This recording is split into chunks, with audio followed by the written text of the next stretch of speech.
de católico comunista, él decía que con los comunistas hasta la muerte, pero ni un paso más. Es la definición celebérrima. Es como lo de ateo, gracias a Dios, de Luis Buñuel.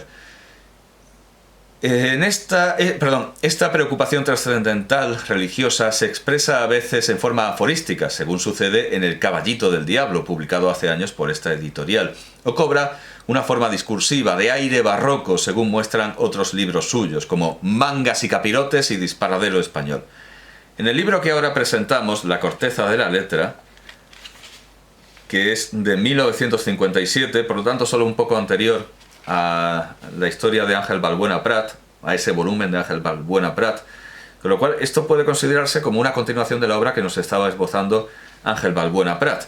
Bueno, pues además esto es de 1957, por lo tanto esto no es una compilación de... No, esto es una obra nueva,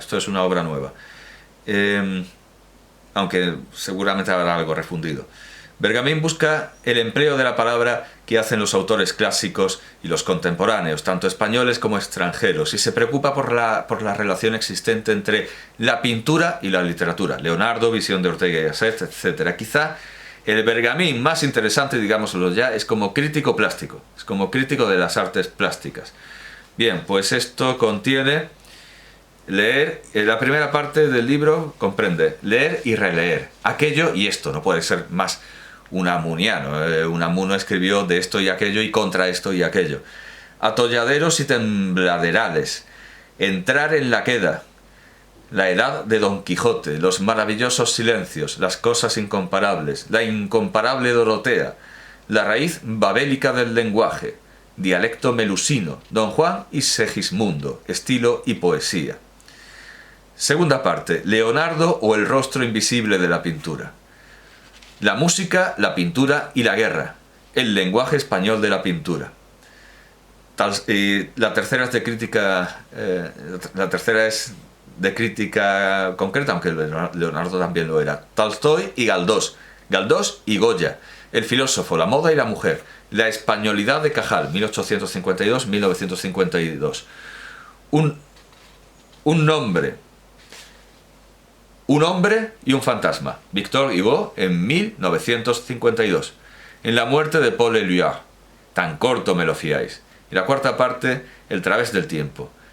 Tendido en el escape volador, cualquiera tiempo pasado, de la náusea metafísica o cómo se filosofea en un columpio. Las musarañas del pensamiento y musaraña de la música. Ya habíamos visto en la importancia del demonio y otras cosas sin importancia. La musaraña de la pintura, pues ahora tiene también una musaraña de la música, la lluvia en los cristales y una lucecita verde son sus partes. Sí, es cierto, hay un Bergamín que es interesante, que no es el de la filosofía, de la teología, que es el Bergamín de la pintura y la música, pero también tiene unas injusticias y unas arbitrariedades y unas cosas de señor loco como en cualquier otra cosa. Pero es como el bufón que se atreve a decir ciertas cosas que luego caen bastante bien a los criticados. Es como aquello que tanta gracia hacía a Buñuel de que los surrealistas españoles hacían un surrealismo codorniu. Eso se lo cuenta... Eso está en el libro de conversaciones con Max Aub en su edición definitiva, que ya comenté al hablar de Buñuel y también de Cocteau. Se lo cuentan a Buñuel, decía que esto era un surrealismo codorniu y le hace mucha gracia y y reconoce, será verdad, sí, algo de verdad habrá. Bien, hay otro libro de ensayos, que este evidentemente es moderno, es la colección del Diario Público, que venía a ser el órgano de expresión del Partido Socialista de Zapatero, que fue el que engendró el bolivarianismo español y el bolivarianismo de Venezuela, porque estuvieron como asesores, y ahora está volviendo de nuevo a un... Claro, el PSOE era muy de izquierdas, luego se moderó y ahora se ha vuelto otra vez muy de izquierdas, pero conservador en cuestiones de Estado y en cuestiones de sumisión a Estados Unidos, y eso está desinflando ese tumorcillo que le salió, que era Podemos, pero al final era una misma cosa. Esta es la línea ideológica en la que se considera que es útil publicar a Bergamín, pero claro, ¿qué Bergamín?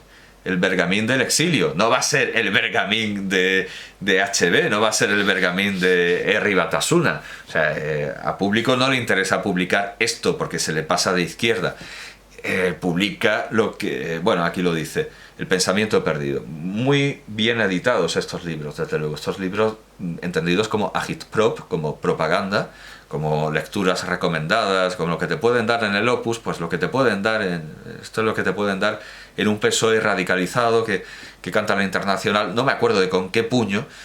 Creo que el PSOE lo canta con la derecha y el PC con la izquierda.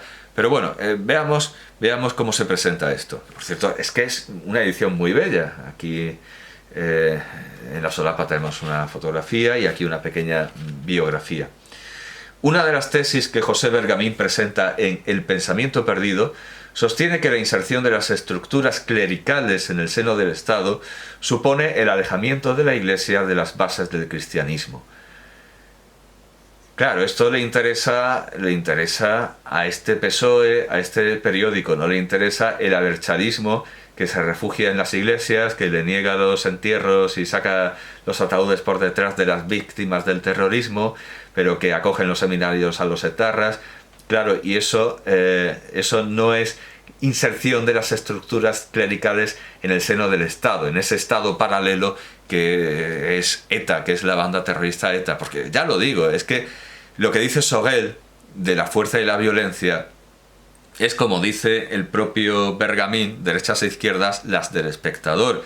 En cuanto ETA se convierte en una estructura de Estado y mete a las estructuras clericales, a esos curas que desde el seminario hasta el entierro del etarra o el entierro de la víctima, el muy diferente entierro del etarra o de la víctima, están sirviendo, están realizando la función de estructura de Estado, de ese Estado en el que se ha convertido ETA. Así que esa diferenciación absoluta entre fuerza y violencia no tiene ningún sentido, porque la violencia, en cuanto puede, se convierte en fuerza. Y lo que nace como lucha contra el Estado se convierte en un pequeño Estado, y ETA era un pequeño Estado que se veía, como se ve en el caso de Sendero Luminoso, muy claramente en las cárceles. En las cárceles se mantenía, incluso a pesar del alejamiento de los presos, se mantenía esa estructura de Estado. Y en la persecución de los chivatos, etcétera, persecución y asesinato, como de Magat, que fue versionada por Alfonso Sastre, ese otro Abertzale de Madrid. En este ensayo, publicado en 1976, se reúnen dos trabajos previos del autor, o sea que en realidad no es un ensayo del 76, es Detrás de la cruz, terrorismo y persecución religiosa en España, donde defiende el cristianismo popular, alejado de la doctrina franquista. Pero es que esto, detrás de la cruz, terrorismo y persecución religiosa en España, es que valdría perfectamente para ETA. Y el pozo de las angustias, que pretende conciliar marxismo y religión. Solo dos ensayos, pues, solo dos ensayos. Hay una advertencia al que leyere y al que leyere o al que me leyere. No, al que leyere. Los capítulos son La cruzada y el desquite, naturalmente siempre con citas de los grandes paradójicos, Unamuno, Blois, muy admirado por Borges, y como todo el mundo decía, no hay nadie que se pueda parecer menos a nadie que se pueda parecer menos a Borges. Pero bueno, Borges admiraba a Blois como admiraba a los malevos o a los héroes de Stevenson, por antítesis. Por nada del mundo, anarquismo y catolicismo. ¿No habrá un índice donde estén los títulos de los capítulos? No lo hay, precisamente. Pero claro, todo esto son estudios y las pequeñeces del demonio. Es curioso, pero lo que aquí se dice de la cruzada, etcétera, etcétera, se puede decir perfectamente de la cruzada de los curas vascos que apoyaban a ETA, de la cruzada por la nación, vamos, por los mitos, yo que sé, por las 7 provincias, por... es perfectamente reversible, como lo son los conceptos de fuerza y violencia en Sorel. Bueno, aquí tenemos sus ensayos, pero aquí no se agota ni se agosta. ¡Ah! Me estoy contagiando. Se agosta. Qué ingenioso, dos palabras que se parecen. Aquí no se agota Bergamín. Hemos visto que escribe teatro, pero también escribe poesía. Y hay en esta edición de Alianza, poesías casi completas, unas palabras, casi como de disculpa, de María Zambrano, que por ser muy breves, nada más que unas palabras, pues podemos leer, a ver cómo defiende María Zambrano a Bergamín. ¿Qué pájaro será aquel que canta en la verde oliva? Copla de Cantejondo, este es el epígrafe, la cita. Y empieza así María Zambrano. Sí, la presencia y la figura del escritor José Bergamín, uno de los poquísimos ejemplares que quedan de esa especie en vías de extinción, suscita desde siempre esa exclamación que, como tantas otras, se dan en el lenguaje clásico y popular en forma interrogativa, que así revela el asombro. Un diminuto y bien dibujado pájaro canta al lado de la firma de Bergamín en cartas y dedicatorias de libros. El pájaro Pinto es uno de sus seudónimos, menudo pájaro. Y la cabeza a pájaros, el título de uno de sus libros juveniles, que ya ha sido comentado por Balbuena Prat. Este libro es de 1980. Sí, qué asombroso pájaro es ese que canta en la apartada orilla, según reza el título del primer volumen de su diario poético, 1971-1972, que ha cantado desde siempre bajo otros nombres y figuras como Pájaro Pinto en la verde oliva. Y aún sigue el decir de la copla: anda y dile que se calle, que su cante me lastima. Pues cuánto lastima el hondo sentir y con frecuencia las verdades que canta tan declaradamente. Y cuán hondo penetran que se hace necesario la pausa, el respiro, y la burla y la alusión a lo indecible, al misterio postrero que no se dice y que queda en el silencio como enigma también, ese enigma del que el espejo de la verdad testimonia temblorosamente. ¿A dónde iré que no tiemble? Uno de los lemas de Bergamín. Mas, ¿quién tiembla? ¿El pájaro? La leve rama que lo sostiene, el aire rasgado. Esto es casi un eco de su obra sobre el Hamlet, pero haciéndolo aún más tedioso. Mas ¿quién tiembla? El pájaro, la leve rama que lo sostiene, el aire rasgado por la saeta de su cante. Temblamos nosotros que estamos, ya que no nos tenemos en pie de tanta pedantería. Tiembla, decimos, todo lo que siente y lleva consigo en sí, su sentir por donde quiera que va. Tiembla el pensamiento paradójicamente sostenido por el tembloroso sentir. Tiembla la verdad misma sustentada en el aire perennemente asombrado del vuelo de este pájaro que canta por donde quiera que vaya, pues que no busca nido donde albergarse, ni siquiera la verdad misma que fielmente canta, sin poderlo remediar, se diría. Aquí habla Ortega, se diría. Pues que no se envanece por ella, ni nada que se aparezca a la vista. Va llevado por su vuelo. ¿Y su volar a dónde va? Aunque tiemble en el centro de tantas noches por su afilado mirar divisadas. Vaya plasta. Pues que mira desde arriba y sin tener que detenerse, y así el error que inevitablemente por ser humano este pájaro cometa será debido a una disminución de su celeridad, o a un querer tomar tierra movido por un deber que abate su vuelo al ser deber, cosa de vida, obligación. Basta ya. Basta ya. Si esto fuera una defensa en un juicio, el autor ya estaría condenado a muerte. Vamos a leer un poco de su poesía en prosa, de Bergamín. Se titula Mariposas Nuestras. Muertas, perdón, que ya estoy. Que no solo tiene poesía en verso tradicional, sino también tiene poesía en prosa. Vamos a ver hasta qué punto se diferencia de su prosa, a secas, no poesía en prosa. Mariposas muertas. Caían todas las noches sobre las calles, jardines y terrazas. Bueno, desde luego María Zambrano no merece una estación de tren como la que tiene en Málaga. Tiene cosas ingeniosas como Bergamín, pero no nos emocionemos. Vaya. Caían todas las noches sobre las calles, jardines y terrazas de la ciudad, mariposas muertas.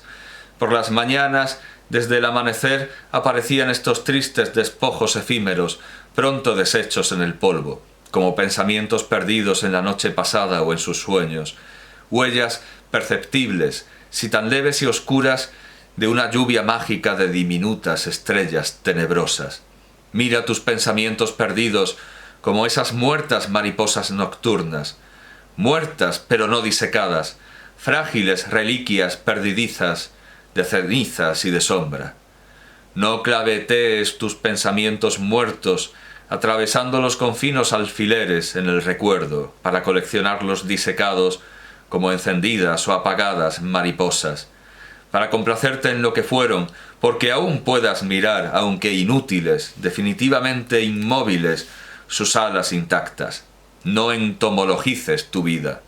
El poder de las tinieblas radica en su propia impotencia creadora, cuando basta un rayo de luz para atravesarlas, matándolas como una espada. De luz pitonicida, que dijo Lope, alma del mundo y de los hombres vida. ¿Por qué mata a la serpiente tenebrosa?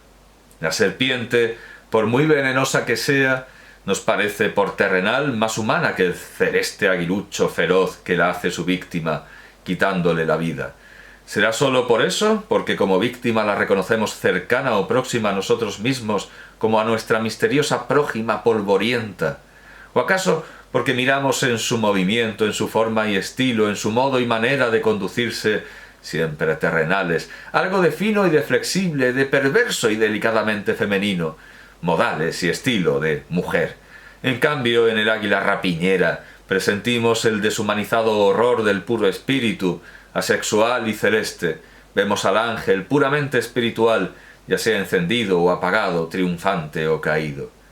Es verdad que la serpiente tiene mala lengua, pero el águila tiene peor corazón. Y no olvidemos que la víbora no nos envenena con la lengua, sino con el diente, con su mordedura, como el perro. Y si perdonamos al perro por su fidelidad humana, ¿por qué no perdonar también por su, no menos humana, infidelidad femenina a la serpiente? Bueno, pues resulta que Bergamín, luego sigue, claro, pero sigue bien, va bien. Es decir, Bergamín tiene que pensar que está escribiendo en prosa, que está escribiendo en metro para contenerse, no escribir todo lo que se le ocurre y hacer una prosa muchísimo más legible. La prosa poética de Bergamín es como debería escribir toda su obra. Hay que esperar a que considere que está escribiendo poesía para que se contenga. Ahora veamos alguna estructura en metro, no en prosa. Tú me dices que sí, que me has querido y me sigues queriendo. Yo te digo que no nos queda nada de todo eso. Efímeros mi amor y tu hermosura se fueron con el tiempo, sin dejarnos tras sí ni la más leve huella de su recuerdo. No es buen rimador, lo hemos visto en su epitafio. Es efectista y... Dios me deja de su mano, no me tomo ni me doy, no me pierdo ni me gano, mi prójimo está lejano y yo no sé dónde estoy. Nada ajeno me es humano, porque no sé lo que soy. Otro ejemplo de... Bueno, en fin. Me he quedado sin pruebas en este juicio para demostrar que merezca o no la pena leer a Bergamín. Creo que lo más prudente será leer algo de lo que he dicho que sí le funciona, que es la crítica artística, y leer un poco de esta musaraña de la pintura. Musaraña de la pintura, aguja de navegar bultos, sombras y claridades. Sí, porque si no es que está quedando... No busquéis en los diccionarios a esta musaraña a que vengo ahora a referirme. No es un bicho viviente. No es animal ni espíritu, teniendo sin embargo, como tiene, algo de las dos cosas. Es, como la quimera de Balzac, como la idea platónica, un extraño monstruo invisible que escapa a toda figuración plástica, como a toda definición poética. Quizá, desde luego, a Bergamín le haga mucho bien escribir en segunda persona, como alguien que realmente escucha, para no tomar este vicio, para no convertir en vicio lo que Cadalso consideraba propiedad de los escritores ingleses, que era escribir para sí solos. Está muy bien que le sienta muy bien a Bergamín escribir en una segunda persona, porque así se acuerda de que alguien tiene que entenderlo. La musaraña de la pintura es ese monstruo de cuya existencia real duda el pintor mismo, pero en cuya esperanza o pensamiento vive, y de cuya sustancia de fe alimenta sus teorías. A las musarañas de la pintura no las encontraremos por eso en los diccionarios, como digo, las encontraremos en los museos. Y ninguna historia ni filosofía del arte, ninguna historia de las ideas estéticas, verdadera historia de las musarañas como la magistral que nos dejó el maestro Menéndez y Pelayo, pueden sustituir, por lo que a la pintura y a sus musarañas se refiere, una breve visita a cualquier museo, unas cuantas horas pasadas en el Louvre, en el Prado o en la National Gallery. Esto de las horas, evidentemente, imita a Eugenio d'Ors, a quien también, como aforista y como escritor paradójico, cita muchas veces. Lo tiene presente, o si no lo cita, lo tiene muy presente. Bergamín es un lector de d'Ors como es un lector de Unamuno. O en los museos italianos, y quizá por esto tiene valor su crítica artística, claro, porque se ha empapado de d'Ors, porque buscando los aforismos se le ha pegado la crítica artística. O en los museos italianos, o en los de Amberes, Bruselas, Ámsterdam, Berlín, o en l'Hermitage, todos musarañeros. La musaraña, que no es musa ni tela de araña en el pensamiento del pintor, es aquello en lo que el pintor piensa sin saber cómo ni por qué cuando no está pintando, pero de cuyo vago pensamiento originará su pintura misma. El pintor que sigue pensando en esas sus musarañas cuando pinta, no pinta, enmaraña o enmusaraña el lienzo o tabla o pared sobre la que deja de ese modo vagar su pensamiento. La musaraña del pintor no coincide nunca en el tiempo y en el espacio con su obra pictórica. Para esclarecer esto que digo, empezaré por evocar, aunque muy breve y someramente, algunas musarañas clásicas en la historia y crítica de la pintura. ¿No hubo, acaso, pintores con más musarañas dentro y fuera de su cabeza que los pintores del Renacimiento? Sobre todo los italianos, y sobre todos los italianos, Miguel Ángel, más que Leonardo y que Rafael. Para este último, la musaraña era una certa idea. Para Leonardo, cosa mentale, era la poesía misma. La pintura es una poesía que se ve y no se siente, escribe Leonardo, como la poesía es una pintura que se siente y no se ve. Ut pictura poesis, como la... precisamente no es un diptongo. Ut pictura poesis, como la pintura... Claro, es que normalmente se le ponen... se le pone la diéresis, pero no hace falta, ya sabemos que es una palabra griega que no es el diptongo latino. Qué estupidez mía. Como la poesía, la pintura. Pintura, poesía para los ojos. Poesía, pintura para los oídos. Bueno, esto desde luego no peca, desde luego no puede decirse que peque de exceso de originalidad. Aferrarse a Horacio, como los etarras a Sabino Arana.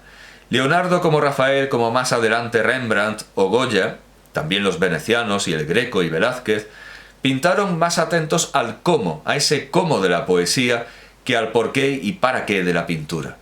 Su musaraña afecta al verbo pictórico o poético de pintar, más que al nombre o sustantividad pictórica que lo determina. Qué orteguiano. En el principio era el verbo. Pues todo esto es, palabrería de universitario español. Hay que reconocerlo. Todo esto es palabrería de universitario en un examen. Pasemos un poco adelante y aquí estudia fuentes que ya hemos presentado a Francisco de Holanda, sus diálogos, bueno. Pero los valientes pintores, nos dice Miguel Ángel, ¿valientes pintores?, se pregunta Bergamín. No gustan tratar así como así de estas cosas, no gustan descubrirnos fácilmente sus secretos musarañeros. Yo osaría afirmar, nos dice Francisco de Holanda en sus famosos diálogos, que decía Miguel Ángel, que no puede ser hombre excelente el que contentare a los ignorantes y no a la ciencia o arte de que hace profesión. El que no tuviere algo de singular o retraído, o como le queráis llamar. ¿De musarañero?, se pregunta Bergamín. Pues, y vuelve a citar, los valientes pintores no son nunca intratables por soberbia, sino porque hayan pocos ingenios capaces de entender la sublimidad de la pintura, o por no corromper y rebajar con la inútil conversación de los ociosos el entendimiento que no quieren distraer de las continuas y altas imaginaciones en que andan siempre embelesados. Dejemos, pues, dice Bergamín, al genio pictórico embelesado en sus musarañas, pensando enteramente en ellas, entregado a esas sus continuas y altas imaginaciones, y atendamos a los resultados que nos han ofrecido en su pintura de tan musarañeros embelesos. No sin que recordemos, de paso y a propósito de este singular y retraído, de este embelesado y musarañero Miguel Ángel, el juicio que le mereció a nuestro Greco, y del que Pacheco nos transmitió veraz testimonio. De Miguel Ángel decía el Greco que era solo un buen hombre que no sabía pintar. Musaraña por musaraña. Recordemos también lo que a Miguel Ángel le parecía la pintura flamenca, según nos dice que decía su admirador Francisco de Holanda en sus diálogos, contestando a una fervorosa pregunta de Victoria Colonna. La que anda, lo escribe así, Colonna. La que andaba o anduvo por entonces muy cristianizada por el español Juan de Valdés. Mucho deseo saber, pregunta a Miguel Ángel Victoria Colonna en los diálogos, qué cosa sea el modo de pintar de Flandes y a quién satisface, porque me parece más devoto que el modo italiano. La pintura de Flandes, respondió Miguel Ángel, satisfará, señora, a cualquier devoto más que ninguna de Italia, que no le hará nunca llorar una sola lágrima, y la de Flandes muchas. Esto no por el vigor y bondad de aquella pintura, sino por la bondad de aquel devoto. A las mujeres parecerá bien, principalmente a las muy viejas, o las muy mozas, y asimismo a los frailes y a las monjas, y a algunos hidalgos que no sienten ni perciben la verdadera armonía. Pintan en Flandes propiamente para engañar la vida exterior, o pintan cosas que os den alegría, y de que no podáis decir mal, así como santos y profetas. Otras veces gustan de pintar trapos, alquerías, campos verdes, sombras de árboles, ríos y puentes, a lo cual llaman paisajes, y muchas figuras por acá y por allá. Y todo esto, aunque parezca bien a algunos ojos, en realidad, de verdad, es hecho sin razón, ni arte, ni simetría, ni proporción. Aquí ya yo estaba dudando, estaba pensando que esto fuera traducción de Bergamín, pero en realidad de verdad es un modismo, palabra que odio, que detesto porque nunca he tenido muy claro lo que significa, pero sí, es un modismo, digamos, es un modo de hablar. ¿Por qué modismo? Es un modo, sí, bueno, vale, de acuerdo, un modismo del siglo XVII, que ya se criticaba en el siglo XVII y se reían de él como hoy nos reímos de subir para arriba y bajar para abajo, ese tipo de cosas. En realidad, de verdad, les parecía una estupidez a los escritores más cuidadosos del estilo. Y entiendo que muy probablemente esto sea una traducción antigua, por esta realidad de verdad. En realidad de verdad es hecho sin razón, ni arte, ni simetría, ni proporción, sin advertencia en el escoger, sin tino ni despejo, y finalmente sin ninguna sustancia y nervio. Y con todo esto, en otras partes se pinta peor que en Flandes, que no digo tanto mal de la pintura flamenca porque sea toda mala, sino porque se empeña en hacer tantas cosas que no puede hacer bien ninguna. Aquí tenemos un buen estudio de crítica artística, de crítica de arte que acude a las fuentes, pero quizá no sea mérito, no sea uno de sus méritos el que yo pensaba que era la traducción de las propias fuentes, porque en realidad de verdad lo voy a poner en el corde. Voy a poner trapos, alquerías, a ver si... Trapos y alquerías es una secuencia que no creo que se repita mucho en otras obras. Trapos y alquerías. En el corde no está registrado, pero voy a ver si hay realmente una traducción antigua de los diálogos de Francisco de Holanda, que yo al presentarlo no me constó tal cosa, y si realmente en realidad de verdad es de Bergamín. Ah, bien, ya decía yo, si es de Bergamín, no. Está en los estudios y discursos de crítica histórica y literaria de Menéndez y Pelayo. Y ahora solo queda saber si Menéndez y Pelayo está haciendo una traducción al estilo de... No, es que en realidad de verdad él sabría que eso no era de buen tono, así que dudo mucho que sea suyo, no por el conocimiento de la época, sino por el buen estilo, y lo más probable es que esté citando una traducción antigua. Tratadistas de